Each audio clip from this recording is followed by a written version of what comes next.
Pluridisciplinaire, constituée de 35 institutions et couvrant 7 domaines, l'Université de Carthage est la plus grande université de Tunisie.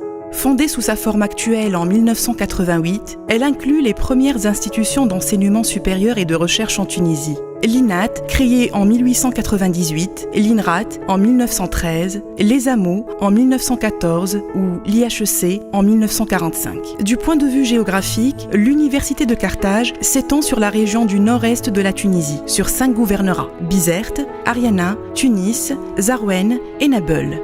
L'Université de Carthage compte 8 écoles doctorales, 39 laboratoires et 27 unités de recherche. Ce documentaire rend hommage à chaque chercheur de l'Université de Carthage pour son travail, son dévouement et son engagement.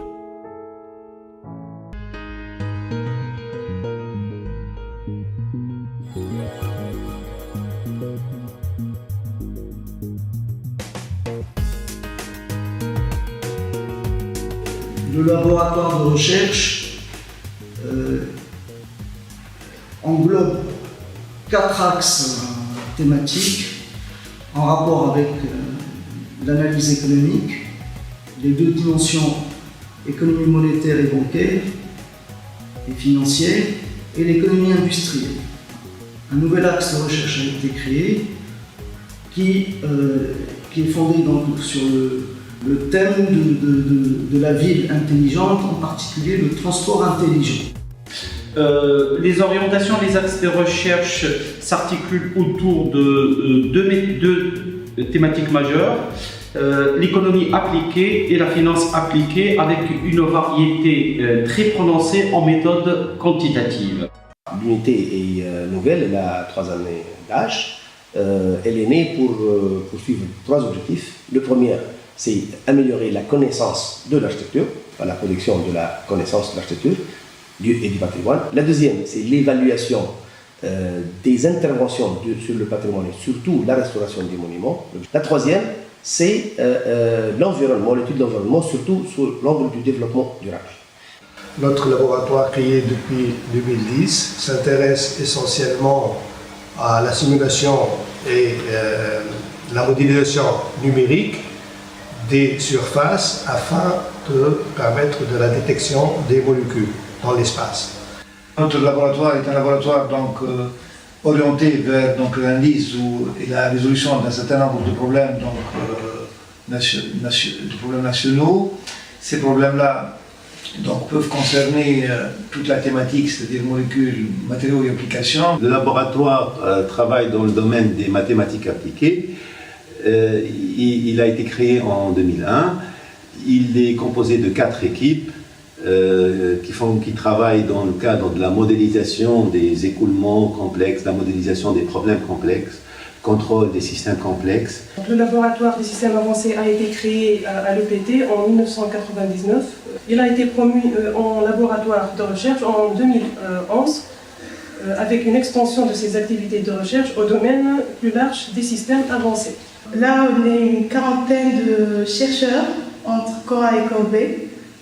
Les axes de recherche sont mécanique des structures, génie civil, génie énergétique. C'est plutôt la mécanique appliquée, voilà.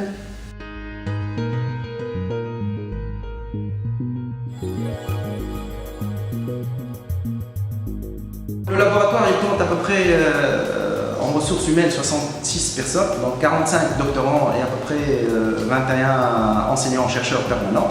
Notre activité consiste à mettre en place les références nationales, c'est-à-dire les références du pays, dans le domaine des mesures de température, des hautes températures.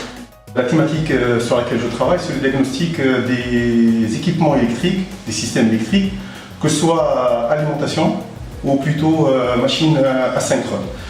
Jusque-là, on a formé presque 40 doctorants au cours d'une décennie, dont la plupart sont actuellement travaillent à l'université ou au centre de recherche. Nous avons beaucoup de collaborations avec le monde industriel et de coopération internationale. Je suis en Tunisie ici pour collaborer avec le LETMI pour mettre en place un laboratoire d'écologie microbienne. En fait, ça consiste à essayer de savoir ce que l'on a dans nos échantillons comme bactéries. Le laboratoire comprend près 60 chercheurs, dont 25 enseignants-chercheurs permanents, 2 postdocs, une trentaine de doctorants. On a près de 18 ans d'exercice et nous avons donc une bonne production scientifique, plus de 400 publications, une trentaine de projets internationaux, une dizaine de thèses de doctorat soutenues et d'habilitation universitaire.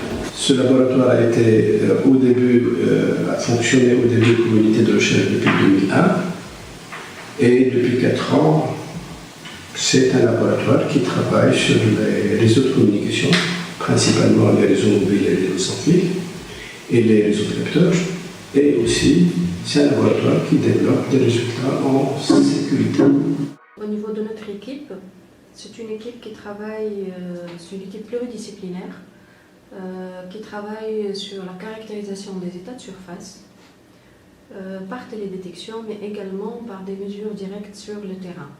On a 4 grands axes de recherche. Le premier axe concerne la gestion des mauvaises herbes comme ennemis de culture. Le deuxième axe de recherche, c'est l'axe des maladies, dans lequel on travaille sur des maladies fongiques, bactériennes et virales. Troisième axe de recherche, c'est celui consacré aux nématodes ennemis des cultures, c'est le programme nématologie. C'est un laboratoire d'écologie forestière qui s'occupe donc de toutes les activités qui ont donc une relation avec l'étude de l'écologie des espèces forestières, principalement les espèces qui ont des problèmes de régénération ou bien des problèmes de valorisation. Cette unité est originale parce qu'elle s'occupe bien sûr de plusieurs thèmes, entre autres, bien sûr, tout ce qui est langue et métalangue, bien sûr, et toute forme culturelle. Notre partenariat avec un institut de recherche sous le nom de Ishala, qui est un institut international de recherche sur la langue des signes. L'objectif de Ishala est de donner accès aux enfants sourds en faisant la promotion de la langue des signes.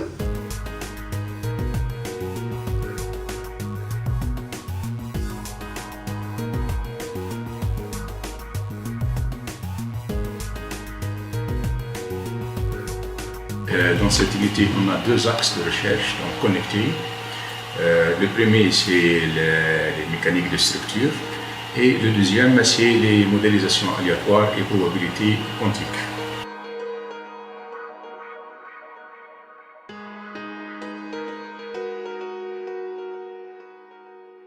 C'est un laboratoire qui comporte 5 thèmes de recherche qui se rapportent à la valorisation des ressources minérales tunisiennes, en particulier les phosphates, les saumures et les argiles, et une partie qui se rapporte à la protection de l'environnement.